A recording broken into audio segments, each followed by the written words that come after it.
there he is. We got it working. We got it working. 21 minutes into it. We got it working.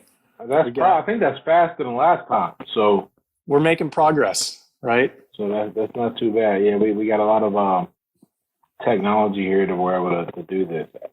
So I think I'm watching people that follow me join. And so what is that I guess when you join, people are able to come on in and do that. And see, I don't know, man. I'm a bit of a dinosaur, despite the fact that I have quite literally built a small empire and small fortune out of social media and technology. I am far behind on a lot of these things. So then you end up with these freaking 20-minute. It takes 20 minutes for us to set things up, and I'm getting old. Holy shit! I gotta put my glass on because it's like reading. Yeah, that's not uncommon. I think a lot of quote unquote technologists or smart people struggle to get basic things that 17-year-old teenage girls have probably mastered. Seeing the people who joined, a lot of them probably follow either you, me, or both of us on Instagram. So, my hope is that they saw the tweet that I just put out, switched over to the IG app, and came on here. We have a pretty decent amount of people, 28, 29. I know when I live stream with Preethi, despite working at Goldman and Andreessen Horowitz, we also have our share of challenges. I think between the two of us, she and I have like 12 years at Google, Goldman Sachs, and Andreessen Horowitz, and we can't figure out how to start live streams properly. So, oh yeah, it's just how it is, man. How it is. I did not know that you guys had that connection. I guess you're all from California, so. Yeah, we actually met at the same event that you and I met first in person at Bobby Dino's event in Napa. And then she doesn't remember meeting me there. And frankly, I probably wouldn't have remembered meeting her there if she hadn't worked in crypto. And I didn't find that out like later on. And then I ended up seeing her at a crypto event. Actually, she was on like the guest panel. I'm like, wait, we have met. And like Alexandra was explaining to me what she did at the time. And it didn't seem like it was crypto related, even though it was. And so I was like, oh, maybe that's not the same person, like whatever. But, a year and some change later, I found out that she and I basically have a very similar approach to diet and training. Like, well, we should do some podcasts together. Yeah. So I was going to say that brings nicely into what the stream or the topic of the stream is.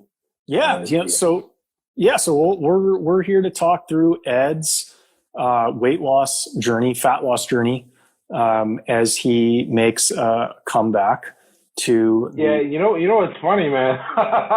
so yeah. Well, let's start there. It's really. So I think I know because I'm still in fantastic shape, or at least I try to be. Still try to be very active, and I'm still sparring with guys, still doing work. But I think about like everything that I'd have to do to go do that again at the level they make me do it. Like they let me get like one bullshit fight in, right? And then they go, okay, this guy is still not, decrepit and weak and useless. And so let's adjust him for what he's done already in the sport. And then I'd be like, okay, fuck it. But I'm pretty sure, I bounce back and forth, man. It's like 80-20 all the time. But I just, you just enjoy life so much. Like the way I travel, for example, I would not be able to do that if I fought again. Like not even close. Like they would. I think my girl was saying that to me the other day. Like, imagine if you, what Tom would say if you were like, because I'm gonna go to Austin next week, and then we were just. You're gonna be in Austin next week? Yeah, I'll be down there for Michael Bostic's show. Man, I can't. Skinny Confidential. I'll be on the show on the 22nd, but I'm gonna fly on the 21st and leave the 24th because. Are you another person that's going to be in Austin? There's all these people who are in Austin. I want to meet some of them. Well, actually, all of them I've done stuff with. So if you're going to be down there, holla at your boy. I'm there now. We should have Oh, done you this live in in person. Austin. Never mind. There you Yeah. go. Yeah, we could have done that. We could have done this next week in person. So let's think through this. The 22nd is a Thursday, so you're going to be there Thursday, Yeah. Friday. Yeah. Yeah, I'll fly on Wednesday, the 21st. I'll be there the 22nd, 23rd, 24th. And I'm going to try and, see as many people as I can and talk shop. There's a lot of, it really seems like Austin is where all the cool kids are moving. Yeah. They and well, yeah. Well, see, I didn't even know you're there, right? But just the people I've done work with that I want to meet up with, Dave Perel, Joel Runyon, Nat Eliason. I'm gonna try and see if I can get if Ron Holiday isn't too big to holler at your boy. He let me guest post on his blog once, which was great, and put some shine out in the book. So that was cool. And those are just the guys that like I have had interactions with. I know that Tim Ferriss, I know when I was on James Altucher, he was saying that he was gonna move down there. I think is Ramit Sethi there? I don't know. You're throwing out a bunch of names that I've not heard of, unfortunately. Oh yeah. Zach Holmel's going to be in Austin that week too. Oh, cool. So that, I mean, so all these names. I mean, so many people who are watching now may know them, may not, but it's just a whole. It's literally a who's who, man. Every time I look up somebody's like, I'm moving. Where you moving to Austin? I'm like, shit. And it's not just the people that are in the circle. It's a whole bunch of. It's like it's the fastest growing city in America 2 years in a row. By a fairly significant margin. So pretty soon. We'll see. Hopefully that means the high leverage mortgage that I'm taking on is going to pay off very quickly. Dude, you should get a group together. I'll cook everybody dinner one of those nights if you guys are free. Do a little grilling or something like that. Yeah, I'll talk to some folks and see what I can muster up, man. Yeah, I am. But yeah, so but to the main idea, not sure if I'll fighting, but I'm definitely gonna be in the gym a lot because my coach called me about something. So we'll see where that goes.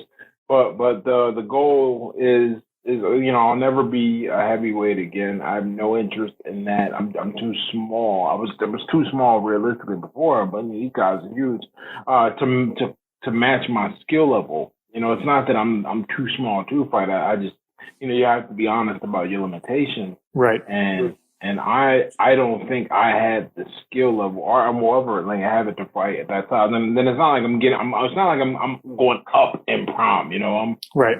I said if I ever fought again, and whether it just be just to say, I did it or to really capitalize on, because way more people know me now than they ever did when I fought. I mean, for sure. To put it in perspective, when I fought on TV back in 2016, we'll just use Twitter as a metric. I only had 7,000 followers on Twitter, and now I quite literally I have almost 20 times that. Yeah, like right now. So like it's just it's all been built on the strength of a lot of other things in my toolbox, right, and my writing and the interviewing, and so pretty much, and then people are fascinated that this guy fought and did physics in the military and all that.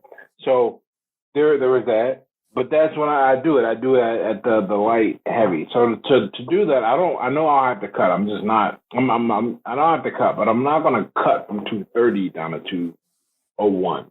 I would cut from 215. So the idea was let me see if I can get my body naturally 215. And so been employed a bunch of methods, been taking it from everybody. One of the things I took from you back in the stream days, it's funny. Back in the stream days, back in our last stream, we were talking about the sprinting and the protein, right? Yes.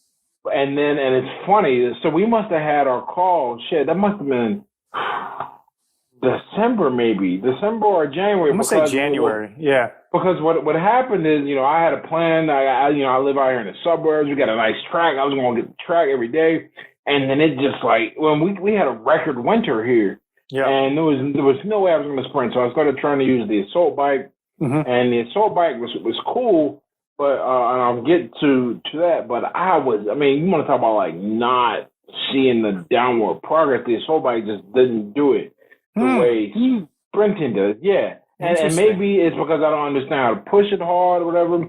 But do you know how hard you were going? Do you know like how many? Was it the Assault brand bike, or what was the exact brand that you were using? I have no idea. Okay. But what I do know is that once I was able to hit the track, then everything really came together. That was one of the things that I got in order, right? Okay. So really in the track, my workout plan pretty much has been 3 days a week, hit the weight, and then alternate that 3 days a week on the track. So Monday at the weights, Tuesday on the track, Wednesday at the weights, Thursday on the track, so on. And take one day, just chill out and not really do anything. Maybe do some push-ups, dab well. That's been working great. I don't know. Do you know Jason Helms? Yeah. Yeah, I know you've been working with some of his stuff too. He worked out my macros for me. Okay. And let me tell you something. Combine a combination. I took a combination of his approach and your approach, and I really figured out something magical that this made a difference. Tell us the magic, Ed. My first meal of the day. If I can get that first meal, like 100 grams of protein or higher. That's a lot of protein for your first meal. You want to talk about I have to remind myself to eat for the rest of the day. Yeah. Because I chill and that really is a game changer, because I know you're big on the protein, like huge on the protein. Yes. And our correspondence is back and forth. I've been telling you, I've been just doing the research and all. I know you thought, who this fucking guy being an egghead, researching everything. Yeah. But at the same time, I feel like I've earned my clout, so I can go through the egghead thing a little bit. So I did that. One of the things that came up, I figured out and learned was really that just correlates or corroborates what you say. If you get your protein in and you keep and you hit it, your body feels great. It's not really going to crave. And I think it's because, and correct me if I'm wrong, I don't know if you noticed how much being kind of the anti-egghead dude, but I know that protein makes your insulin go up a lot slower, which means it's going to crash a lot slower, which means you're not going to. Does it actually make your insulin go up? Because I wouldn't even think that it would make your insulin go up, because there's not any glucose in protein. Well, everything, I guess everything you consume triggers something. Okay. In terms of, because what your body does, it goes, okay, we need to like flush this shit into the cell. That's, and then when you're done, it goes, all right, we don't need any more insulin drops. You can start burning shit. All right. So what I think is that when you take in a big meal of protein, not only is the spike lower, it drops out so slow. It's a flatter slope, right? And dude, I'm telling you, and you don't feel hungry, you don't feel drained, you don't feel. But then like I always wonder how you could be like, man, I'm not. I mean, I think you said one meal a day, sometimes one or two. I eat more than that. I mean, some days I'll only eat a couple, but yeah, everything's protein dominant, right? Yeah, dude. When your meals are protein dominant. We're talking. I mean, I eat twice a day.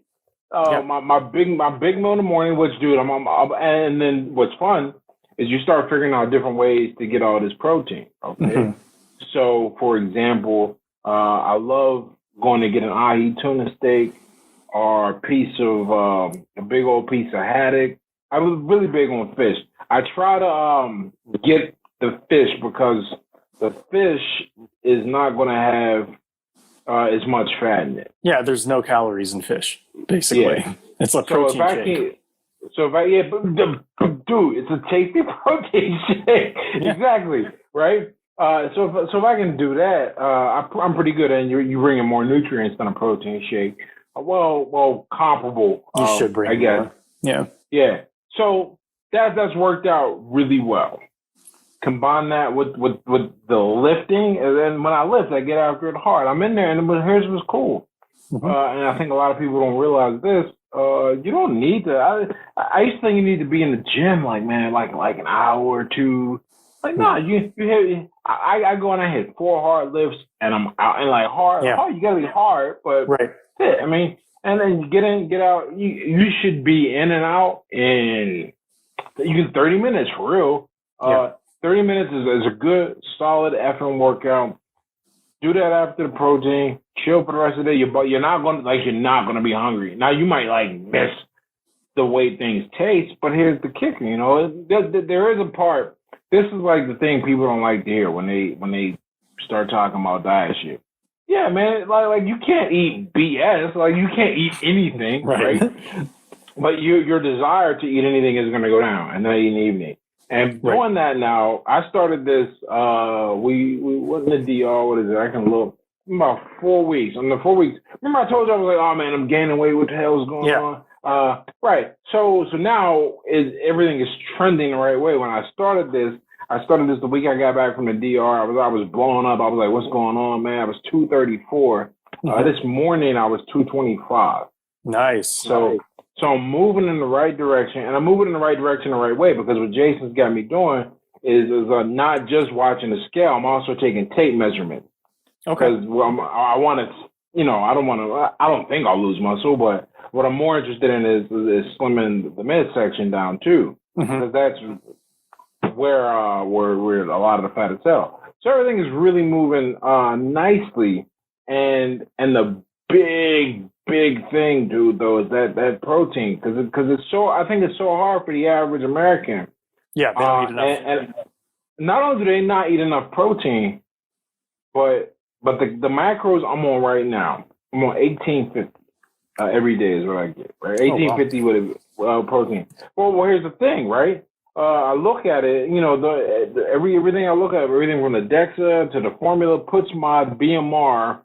Basal metabolic rate, puts it at about 2,000, which, okay, there we go. And I know that when I was consuming more than that, and there's another guy, I'm not following his program or anything, but I talked to him. One of the things he said, when it comes to what's going to cause you to gain and what's going to cause you to slim, is that all the science methods, there's a level of imperfection.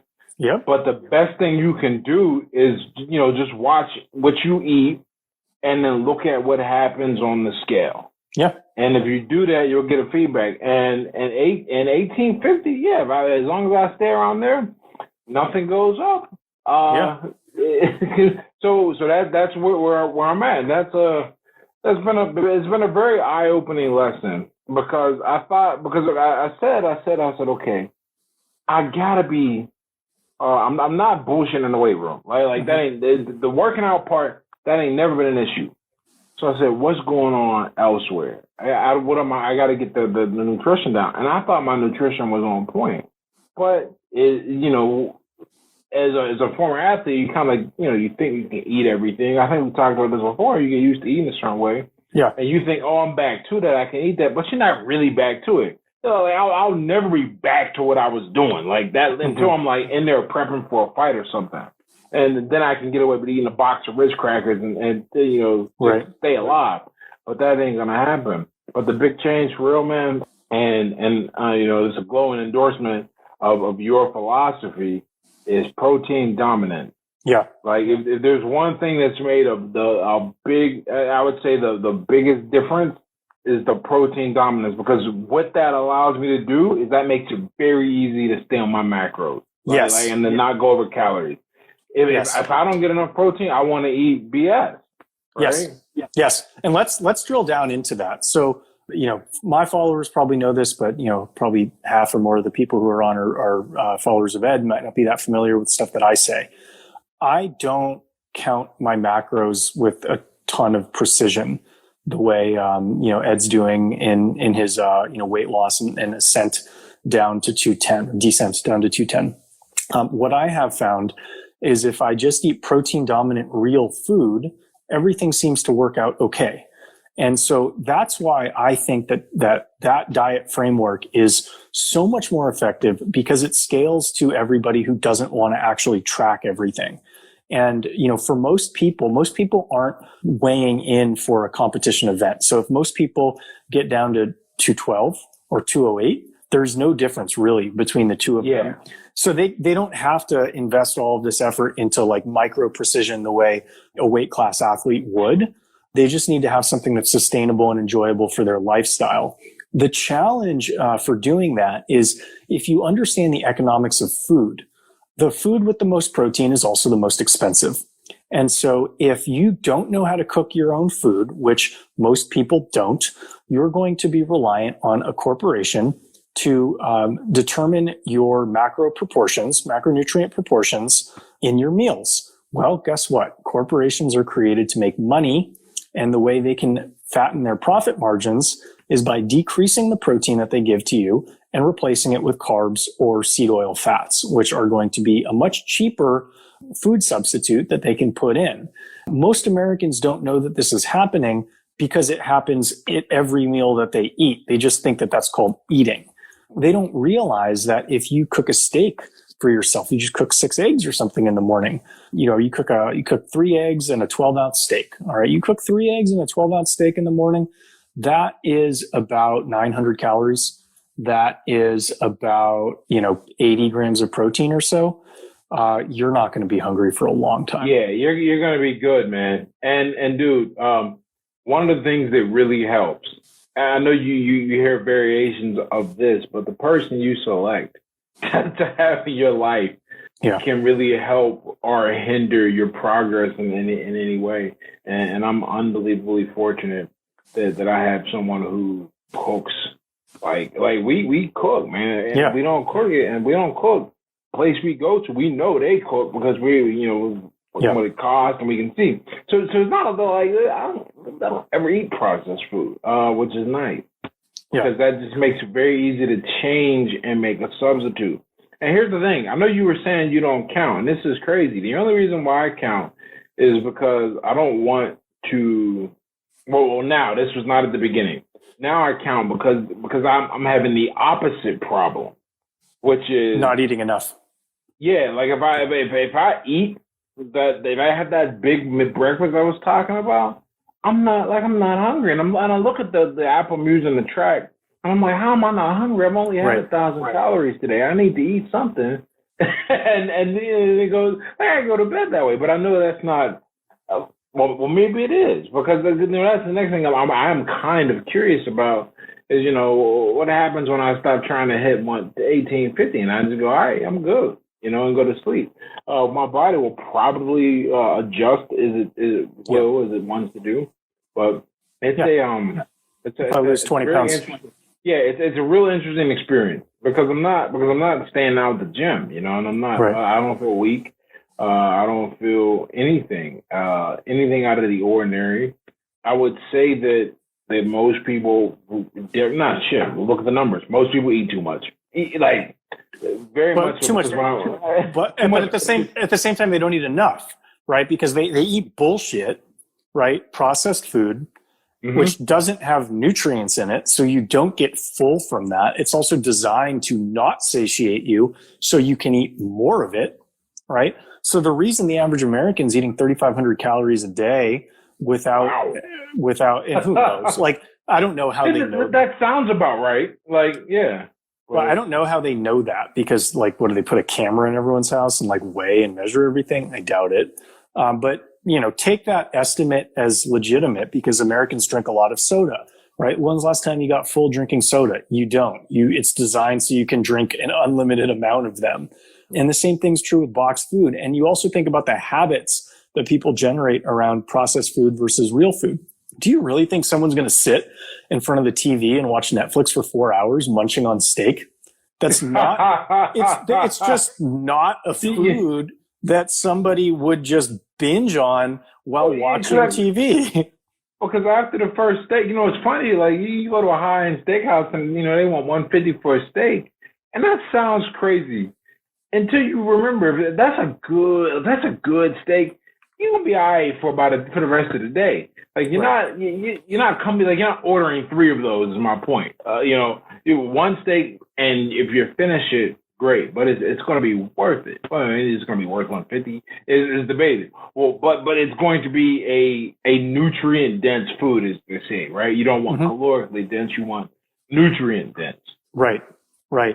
And it's so frustrating when you see 100 million Americans or so are obese or diabetic, pre-diabetic, and very simple things like what we discuss legitimately could save like 50 million people's lives if they knew about it, but they don't. And I know you said it's expensive, but dude, I don't think protein's not expensive, because some days, or rather, it doesn't. I don't think some protein sources are as expensive as anything else you're eating. Like, dude, chicken is so cheap. I was shocked, right? Because I started with fish, and I was I love fish, but then I saw the chicken, and I was like, wow, man, I get a pound of chicken for like $2, man. Like, and that's a lot. Like that's a good amount of food. Pound of chicken is going to be, why is it so hard for me to do math right now? It's going to be like 110 grams of protein. Yeah. and you're going to be good on that. Yeah. But people don't want to talk about it. I remember I made a tweet a while ago saying if, $10 is all you really need a day to feed yourself if you're trying to be like, and that's probably an overestimate, because if you get a big piece of chicken and some rice or some rice and potatoes, now you've bought a bunch of nutrient dense food. Right. And so you're not going to feel, you're not going to be hungry. So tell me this, Ed, coming from the projects where I hear a lot of white liberals, because I know a lot more white liberals than black liberals, I hear a lot of them talk about the obesity that exists in the African-American community relating to them living in food deserts where they're far away from grocery stores, and that McDonald's, seems to be like the most convenient place for them to go. Let's break that down, Ed. How true is that based on your experience? Let me tell you what my experience was. I grew up in a house, and I think a lot of people who grew up in these houses with me will echo this sentiment. Fast food was a treat, man. Like it was so, relative to the amount of money we had, it was so expensive. But like I remember, McDonald's was like a once, maybe twice a year thing, man. What? You got jazzed up, like go for your birthday. Dude, McDonald's was what like freaking Ruth Chris is to me now. Like that's what it was, okay? But the real issue, a lot of the food made growing up, that shit is fried. All of it's fried. Yes. Everything was fried chicken, fried pork chops, right? Those were the 2 big things we had. And my mom was better than most, I think, at this. We always had a vegetable, and we always had starch. Now, even though the meat was fried, was the meat the only thing that was fried? Typically, yeah. Okay, so this is actually really interesting because I've noticed that, like, I am not a supporter of vegetarian, vegan diets. Because as you can tell from following the conversation, those diets are going to be incredibly protein deficient unless you're like a psychopath in terms of supplementation. It's just incredibly difficult to get 150 grams of protein in your body if you're not eating at least a pound of meat. It's just like, can you do it? Yeah, it's not impossible, but it's very unlikely that you're going to do it unless you're applying a ton of effort to it. One thing that I have noticed is that African-American people seem to do better on vegan diets than everybody else. And one of the hypotheses that I had for that is that fried food is popular in the Black community. And as you mentioned, it's fried meat in particular rather than vegetables or carbs. Yeah. And so what I've discussed in other streams like with Preeti is a lot of times these elimination diets will work for people who aren't necessarily allergic to or have bad responses to the thing that they're eliminating. They're actually eliminating the contaminant that they're actually allergic to. And so if a bunch of African-American people are having success on vegan diets, it could just mean like, well, look at how many fried meals you're eating when you're on a vegan diet versus when you're on your normal diet. And oh, okay, you actually eliminated like 7 meals of fried food in a week. You went from eating 9 to now you eat 2. Are you sure it's the meat that made you, the lack of meat that made you feel better, or is it the lack of fried food? Yeah, that's an interesting. You know, it's funny. I guess the only vegan I know is you probably see me interact with, or rather the only black vegan I know is my buddy Cam, who's you know, probably the most decorated amateur boxer, a heavyweight boxer in history. I mean, God, I couldn't do it. I stayed with him one week. And I'm like, dude, how are you eating this? Where's the food? Right. I snuck out the Wendy's, man.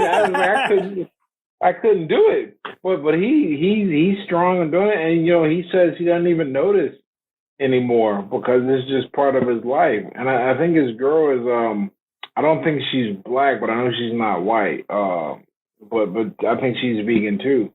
So there's probably something to that. But as far as the unhealthiness, I think a lot of that comes from, you know, a big thing and coming up, man, that Kool-Aid, dude. We used to make Kool-Aid.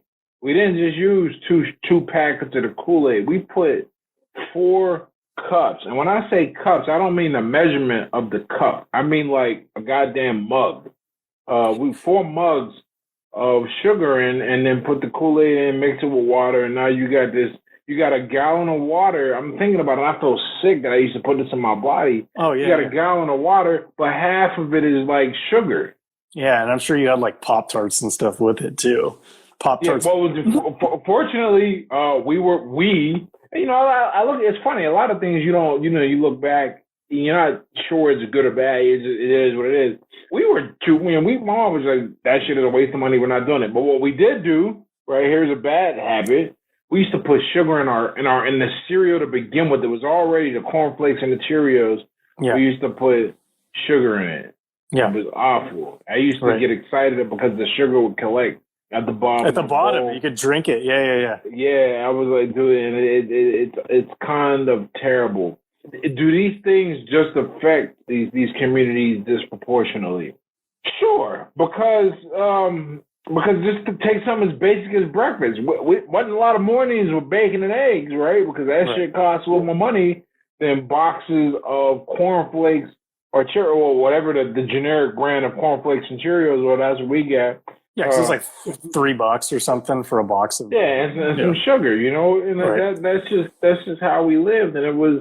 You don't think anything of it because it's normal. Older and then you learn about health, and you're like, holy hell, like this is terrible. Right. I remember, and I was probably protected because for whatever reason, I have an incredible aversion to milk. I'm not lactose intolerant. I just hate the shit. I stopped eating cereal when I got to high school, when I was fully responsible for feeding myself. Never drank milk straight. I probably haven't had milk in any liquid form as in the cereal or drink. Probably haven't had milk in over 36 now, so easily over 24 years. You know. Jeez.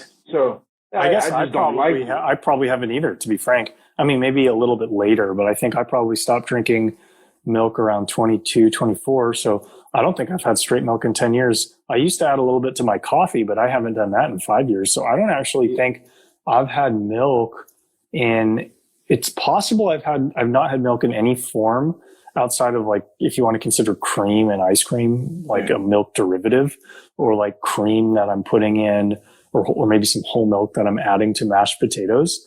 But I haven't had like cold milk in anything in at least 5, but probably 10 years. Yeah. And so that dude, that's a, I mean, I don't know any, they say there's, benefits to not drinking milk. Maybe there is, maybe there isn't. I just never liked the shit. So it grossed me out. But what also grossed me out is, runny eggs too. Like I fry what? Eggs. Get out of here. They're scrambled. Yeah, dude. Great. You're wrong. Yogurt too, man. I'm like, dude, dairy freaks me out for some reason. I have no idea why. But I just realized, you know what? Cheese is growing on me. Okay. Slowly. I really like feta cheese. It's a rich people food. Oh, feta cheese, definitely rich people food, Ed. You're letting that lifestyle inflation catch up with you. Now that you're earning enough money, eating enough money. Yeah, feta cheese. You got enough money to eat salsa with your eggs. You can buy some feta cheese without checking the price at the store. You're just letting it fly. He's making it rain at Whole Foods. You do. We have a Whole Foods is unbelievable. I don't shop at Whole Foods, thank goodness, but that's because we have a great low rent alternative called Fresh Time, which is just as good as Whole Foods, but like not even as close to as expensive. Yeah, I don't actually like Whole Foods, but I go. Everybody knows what it is, and people pay there, but like I don't like it.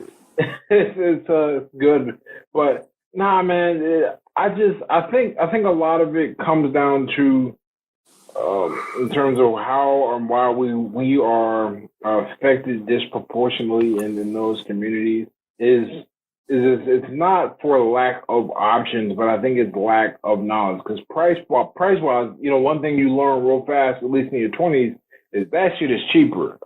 Healthy food, like you just go get some chicken and some rice and some potatoes in a crock pot, you can be okay, right? But you got to know that. If no one teaches you that, you don't know any better, right? Know? And that's probably what it is. Like it's just the alternative. People don't know what they don't know. Okay, it's not even like knowing what they don't know, because then they go and pursue knowledge, which is important, but they don't even realize there is a better way to spend the small amount of money that you have. There's no reason. Being obese and being out of shape is not something that should happen to you if you don't have enough money, right? Like the surplus of calories that you get, even in the cheapest form, is still more expensive than think calorie per calorie a roasted chicken compared to a box of Pop-Tarts, for example. Interesting. So do you think if they eliminated EBT, that people would actually have better nutrition? I think the real issue is time, man. I don't think there's anything. I think if you want to talk about the big difference between lower income families and upper income families, it's time to prepare meals. Upper income families are families with more money. It's more likely that there are two parents in the home, right? Yeah. So that is going to make it more likely that one of them can cook. More likely that, and that they're not going to have to. Where the food difference does really show up in price is breakfast. Breakfast is a much cheaper meal to do poorly. You can just go get a box of cereal lasts you freaking 2 weeks if you stretch it right. Probably a little longer than that. Not so much with a carton of eggs. You gotta keep going. But that's a big deal. I'm not that sold on the stress factor, but I think the time factor and the poor sleep, that all that combined, and I think at the end of the day, being poor hurts you, but I think it hurts you because you don't tend to be exposed to better. Everyone around you is doing the same thing. Right. And you don't have the time / motivation to do better. Now, what I'm curious about, I don't know if they have any studies out about this recently, but the internet is a game changer.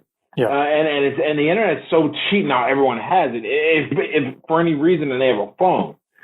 And so I wonder how many people now are looking up, you can go watch a YouTube video. You can type in "how do I stop being fat," and you'll get a bunch of shit, and then you're down that rabbit hole. And that wasn't a thing we had growing up, right? Right. I didn't know any. You know what, Ed? I bet that applies to the motivated 5% of people, right? But, But if you're a curious person, I know you are, I am. I always have my phone with me. So if somebody says something that just doesn't quite compute with me, I'll just Google it. Be like, what's this guy talking about? Yeah, doesn't pass the smell test, you say. Right. Most people don't do that, right? Most people think that I'm really weird because I have a supercomputer in my pocket, and every time I'm curious about something, I use it. You just look it up, right? Right. But what I'm saying is that is actually a step removed from what 80% or more of the population is comfortable doing. Hey, if something interests you, instantly use the supercomputer in your pocket to learn more about it. So I think a few percent of people are probably doing that. Our followers are doing that. I don't think that a majority of people are there. Don't underestimate the value of inertia in terms of people just keeping on. It's just easier. They think it's easier to just keep doing what they're doing. And then they'll figure out lies to tell themselves for why the chronic condition that they have is related to something other than the thing that most obviously contributes to it. You're right. Yeah, I see it all the time. Or as I like to say, if it was only an issue of knowledge, everyone would be ripped and rich. Mm-hmm. It would not be a small minority. But we have in this. I know this is slightly off topic, but that's cool. These things are more interesting when they meander. Yeah, is that we have access. People just underestimate this. I'm in awe. I feel like half the time I spend time just feeling in awe. I feel like I was pulled out the 1920s because I think I'm always grateful and I'm aware that's one of the benefits of being a millennial. You can remember when this was not normal, what we're doing right now. Right. Like this is so far out of science fiction that when we were kids, right? Remember the Jetsons, and they were having this. They weren't doing this handheld. They were doing it on the desktop. That's how crazy this. They couldn't even imagine then. Right. My point is, we have this incredible technology. Right. We have access to all knowledge ever discovered, pretty much. Right. At our fingertips, I'm holding it. Right. You know what? And people don't. You're right. People don't use it to do any number of things you can do. You can change your entire life. And you know what?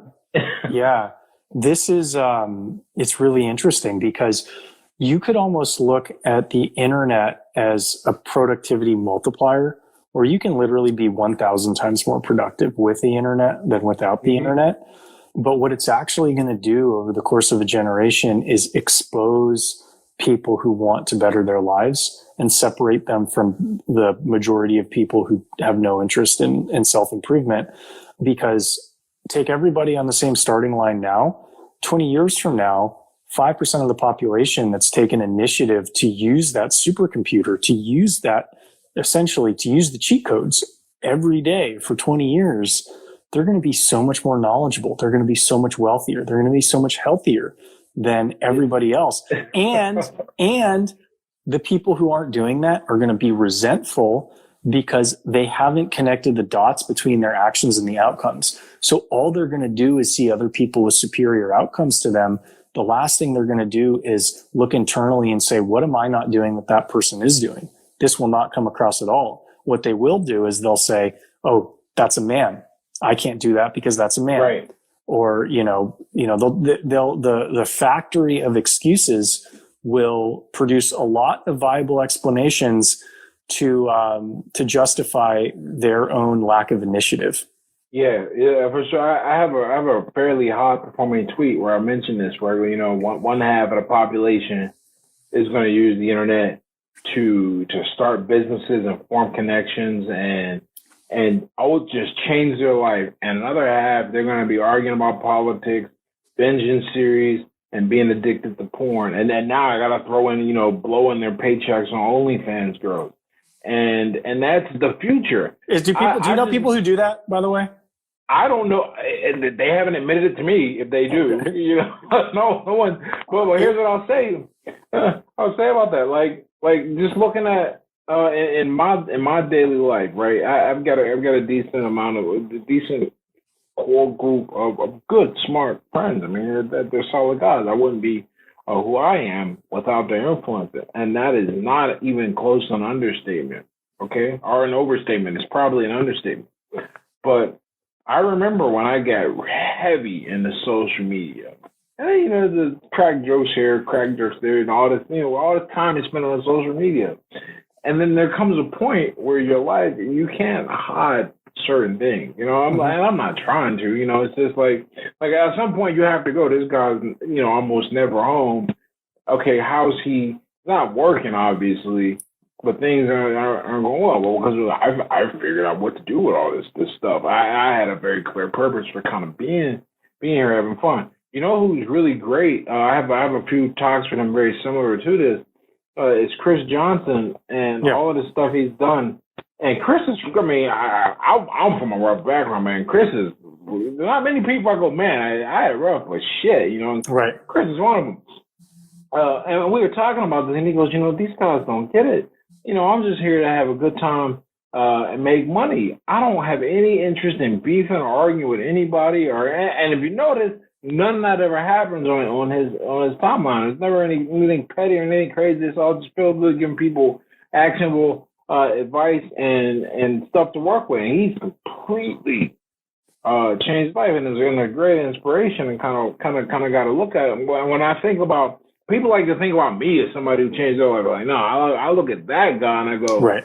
That's what is possible when you show up and you're ready to use all these wonderful tools to force multiply what you're trying to accomplish. You know, like Bitcoin, for example, dude. I missed out on Bitcoin when Bitcoin was coming up. You know, and I didn't miss out on. I faithfully can buy $50 worth of Ethereum like once a week, and now I'm about to take it up to 100 because I just got educated. I said, okay, this thing isn't going anywhere. Yeah. So let me learn about it so I don't fall behind. And what the hell is her name? Layla Halpern, the Zuby's girl. She's always big in crypto. She gives me shit about picking Ethereum, but at the end of the day, she's like, but you're doing something either way, you know, right. messing with get into the coin and then learning about it. And that's an available resource for everyone. But do they want to learn? Do they want to do something with it? Yeah. Will they do something with it? Right. No, I don't think they will. And I think what they're actually going to do is they're going to see all these people making money in crypto and demand the government tax it at a really high rate. That's right. What I think. That's what I think is going to happen in the not too distant future. Particularly if you can imagine a world where Ethereum is at 10,000 or Bitcoin is at 200,000, even 100,000. There's still a lot of poor people. That world is coming. Now that I understand a little more, and I am far from I'm not even a crypto intermediate right now. I'm pretty much a novice, but I know what I don't know. I'm past that part where I don't know what I don't know. Now I know what I don't know. Okay, that world is coming, and that world is anything. It's not just it's crypto now, but 10 years ago it was social media, and 20 years ago it was the internet, pretty much in the form that preceded social media. And in the 80s, it was computers, right? It'll always be something. Right. And whoever figures it out and goes, oh, this looks like a place where I should bet, they do it. And those who don't. And you're right about the inertia and the small percentage, but I wish there was a hopeful, I always like to look at like the hope. I try to find the solutions and the hope. And all I can hope for is, this just got crushed out of me when I saw an article. But one of the things I used to think that the children of millennials were going to be in a different position because one thing millennials got to see is they kind of got to see a transition. But then I got to remember, all these experiences get colored through your own personal politics, leaning how you fundamentally see the world, and then you color every change in the world through that lens, right? Yes. And so I just shared this article. The University of California system had a record-breaking year of applicants, and I'm like, and here's what's terrifying about this. My mind immediately went, some of these kids that are applying, they're the children of older millennials. Like mathematically, they should be. Yeah. And so it's like, okay, let's see if this happens in 5 years. If people are getting that this is not the most secure path, or rather, this is not the most free path. Now, I think people will want security more than freedom, but that's correct. I agree. Argument that they do. And then they look at they want the outcomes of freedom, I think, but they don't. But that process of security, when people go, oh man, what I'm like, I'm not doing anything crazy. I mean, I look at people doing way cooler shit than me, and I'm like, I'm trying to get to that guy's level, but I never look at it and go, he got lucky. Like I never think that. But I think a lot of it's because you were an athlete, right? Where what people who don't spend a lot of time playing competitive sports or in the weight room, or maybe engineers, because they count too, you're participating in trial by fire, where it's obvious if you succeed and it's obvious if you fail. There's numbers. And you can't argue it. Right. You can't know how you feel about it. Doesn't matter. There's no one you can appeal to. You either did or you did not do it. Right. And feedback is immediate too, which is great. Right. And I think most people, we think that this is normal because we play pro sports. A lot of our friends played pro sports too, because you're friends with people who do the same things that you do. And so we think that it's common for people to have this outlook and view of why they succeeded and why they failed. But when you get out of that environment of competitive athletes or very quantitative oriented individuals, the human brain is tremendous at finding excuses and finding people to point fingers at to explain why you're not getting what you want and somebody else is. Right. Absolutely. And it's scary if you don't. It's scary when the majority thinks that way. And there's a reason. And that's where we're at, Right. And there's a reason why the founding fathers did not want democracy, right? Yeah. It's like the majority of people have always been like that. And one thing, speaking of our founding fathers and democracy, one thing that really, because I learned more. I got a crash course in the government over the past 2 years, mainly because that's what everyone was talking about. So I just was like, okay, I can't escape this. Let me at least not sound like a dumbass when it comes up. That's my thought process. Sensible. And one thing I learned, I think we'll talk about the coronavirus and the COVID thing compared to Europe, because I was over in Europe when it started. And I saw how they responded and everything. And then I ended up over here, and then I've been back for about almost a year to the day. Actually, a little more than a year. I've been in this apartment, like a year and like 3 months or 3 days. And I was watching how each continent, I guess, country, because there's a bunch of countries in Europe, but U.S. is one, how they were doing things. And I remember thinking, oh, great, everyone's kind of compliant over in Europe. They're going to be out ahead of us, and it's going to be great. And then spring rolled last spring, and then, France was like, we're open, yay. And now they're like, oh shit, we're back under lockdown. And the United States, pretty much, you had everybody arguing over whether it was even real. Well, forget compliance. But here's what I like. No matter how you felt about it, certain states did it a certain way because we have the states are allowed to decide. Yeah. And between that and the sheer manpower, right? They just roll out the vaccine. They're able to go now, we're not allowed to go to Europe, right? Because the Europeans are like, hey, that shit's going to flip. It's going to be reversed pretty soon because they're still getting their asses handed to them. And I think the big reason why is because I was talking to Anna about this, is we never really locked down. So people were just kind of bouncing around. The virus got a chance to do what viruses do, which is weaken it, because they don't want to kill the host. They want to, stay alive. Right. And over there, when you lock your whole population down and all of a sudden you let them out, the virus is like fresh meat. Right. And they can just on. And the same thing is happening in Canada. They're like, oh, we're going to do a quick lockdown. And they tried that here, but Americans are Americans, for better or worse. And right now it's looking like, it's actually really interesting now that you mention this, and I'm trying to, play devil's advocate, even though I agree with what you're saying. I'm trying to think of alternative explanations for why there's divergent COVID numbers in the US, Canada, Europe, and Africa that are not explained by diverging COVID approaches. And one thing that we surprisingly don't think about very much is the weather, and how the weather patterns are different in different continents or different, subcontinents, and how that affects the propensity for a virus to spread. Okay, what do we know about sunshine? We know sunshine tends to kill things like viruses. Okay, so look at a map of sunshine hours and compare the US to Western Europe. Yep. There are not many places in Western Europe that have similar sunshine to the US, right? Spain and Portugal, the Iberian Peninsula.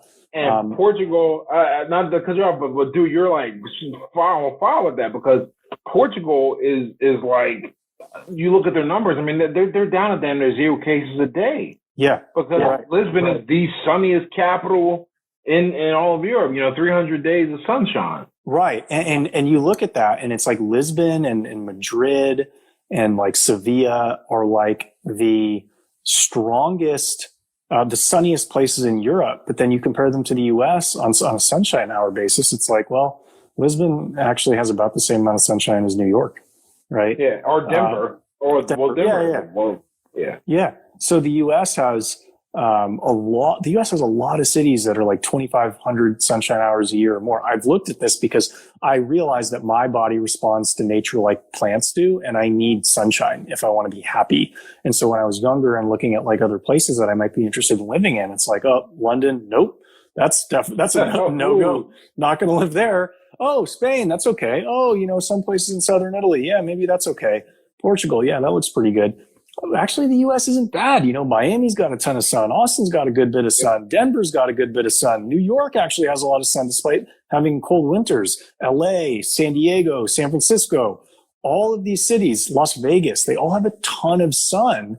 And, why would you think that countries with diverging, or even subregions with divergent weather patterns, should follow the exact same protocol? It's like, as much of a fan of Ron DeSantis as I've been, would his approach have worked in a different state? No. In New York? Maybe not. Probably not have. Yeah. Now, good for him for noticing that his state has a little bit more sunshine than all the other states. And maybe he I think with Greg Abbott, right? That's Texas. Hot state. Yeah, it's like they are completely open. And if you go, and I just been following numbers because that's fascinating to me. It's like nothing happened. It spiked and it's boom, and now everyone's out. The virus is like, oh shit, more people that like mutate, and now it's not. And last thing I'll touch on with this before I have to go run and eat myself. I'm having steak tonight. Just me too. Is they're these articles too that I've seen over the last 2 days about the role that the number of minutes you get of activity per week plays and your susceptibility to COVID, or rather its seriousness, how serious it'll be. For sure. In the hospital, and also the comorbidities, the obesity, right? Another big effing deal, right? And it just blows my mind that we have this information.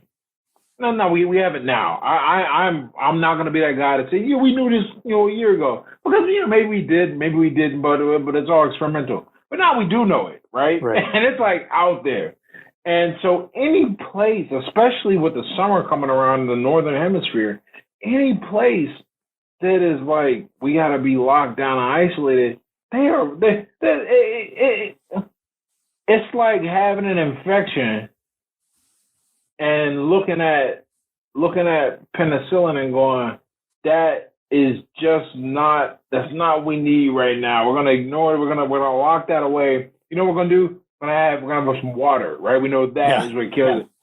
Like, no, just take the medicine. Like nature's giving us this great, because and on top of that, we know too how sunlight affects it. Like all this research is coming out, and these places are still adhering to these ideas of lockdowns, Right. And but here we are. This is the world we live in. And I don't say that like tongue in cheek or anything. This is the world we're in, where I'm happy that I live in the country right now, because we were debating back and forth. We were like, should we stay here or stay there? And then really, through factors that have nothing to do with the benefit of being here, we chose here to ride this out, and it was smart. But we can do that here because we have freedom. It's just that thing in the U.S. is, everyone likes to kind of mock, or no, man, it's effing great.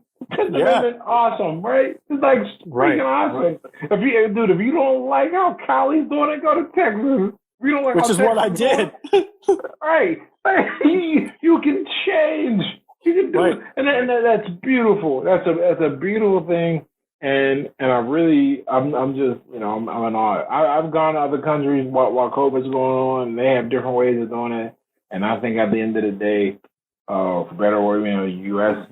did what the U.S. was going to do, and now we are fucking leapfrog, man. Everybody, leapfrog. Yeah. Well, what I think is crazy before we hop off is I tweeted this yesterday. I think I've tweeted it before yesterday too, where, when you're a kid, you see movies like, there's like an asteroid coming to Earth and, everybody unites and figures out how to like save the planet. And then you become an adult and you understand how human nature works and how scams work. And you're like, oh, actually, if there was an asteroid that was coming to Earth, like half of the population wouldn't believe it. And it would be because a small percentage of the other half of the population would be super opportunistic and use that to like socially jockey to get more power.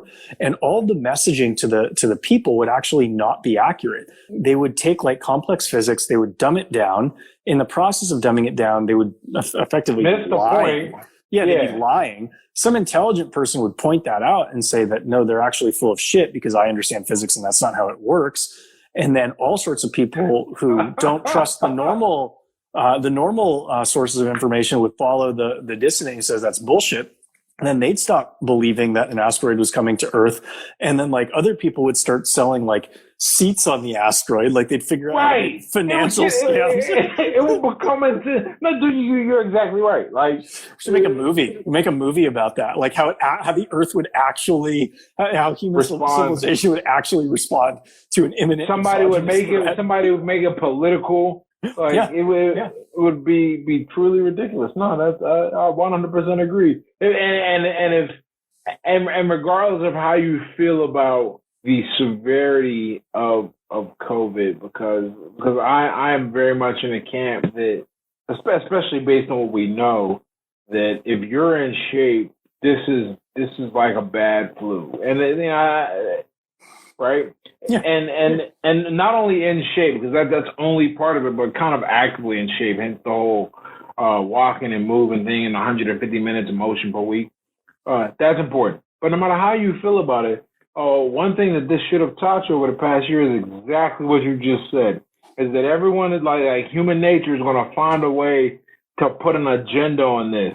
There's people out here. I was watching the Super Bowl, and there was freaking what were they playing? Kansas City Mass, man. They were advertising, get your Kansas City swag. Like everyone's doing this, right? Everyone's gonna get a mask, and make it colorful, make it capitalism, man, human nature. Right. You got one group saying, the Illuminati's doing this. You got leaders of entire countries saying it's a scam. What the not even a scam. What if the guy in the Mexican president? He used the pejorative for homosexuals to describe people who fall into. He did. Dude, this is nuts, man. Yeah, we're not even talking about the guy in Brazil, Bolsonaro, and then Bolsonaro was I know he said some things. So everybody looked at a threat. Whether how severe, and went, fuck that. I'm gonna do it my way. And not only that, what if I decide to make some money out of this? Let's do it. Right. And that approach, because of necessarily what you have to do to make money, didn't really help. Right. And by help, I mean get people on the same page. Right. Well, I think great chat, Ed. To close it off, both of us are going to be eating steak tonight because it has a lot of protein. And, yeah, man, dude. Protein. Back to the main point of this call, man. Protein dominance will change your life. Anybody who's still here, like you are not eating enough protein. Yeah. And if you switch, and the goal, if you can get 1 gram per pound, you can be okay. Like you be okay, and maybe that's not super accurate, but that's easy to follow. Like you can do something with that. But the thing is, if you've never tracked it, I bet when you start tracking it, you're getting less than half a gram per pound. because if you don't eat what other people consider to be an obscene amount of meat, like I eat, you will almost certainly not get a gram per pound. You know what's funny is that you say that. I know he's supposed to hop off, but you just come in these riffs. So after because you can only do something in the house so long before either someone follows along or they resent. And we have a really good relationship. She just kind of follows along. So now she's counting and tracking, and she's always remember she mentioned how much meat he ate. Now it's an attempt to get that much because you realize that you're deficient in it. Right. And now it's right on. You're deficient in protein, and getting protein there are other protein sources besides meat, but meat's probably the easiest way to get it. Certainly the most efficient way. Yeah. I think what the second maybe efficient, arguably a protein shake, but I read somewhere that like the protein in a protein shake is not as anabolic as the protein in the meat, but a better substitute than a bag of chips. Yeah. An ounce per 10 pounds of body weight is probably like and you don't even have to macro track it because like most meat, if it's super fatty meat, if it's super lean meat, most meat has anywhere from 60 to 120 grams of protein per pound. The leaner meats are going to have more like 120. The fattier meats are going to have closer to 60. But like once you realize that protein doesn't come from very many sources, meat is one of them. And it's heavily concentrated. And if you eat it by the pound, you'll almost certainly get to hitting your protein goals. Game changer. Yeah, it's a big game changer. Your book alone and your recipes. Now I see your ads on my Facebook. Nice. It means it's hitting up the right people. So Ed, you're going to be in Austin next week. Hit me up. Love to. Yeah, absolutely. I didn't know you were there. I thought you lived in Cali. So I did until I moved, like you talked about, because I'm free and I have a choice. Excellent, man. Awesome. Well, I'll holler at you when I'm there, man. All right, buddy. Later. All right. Peace.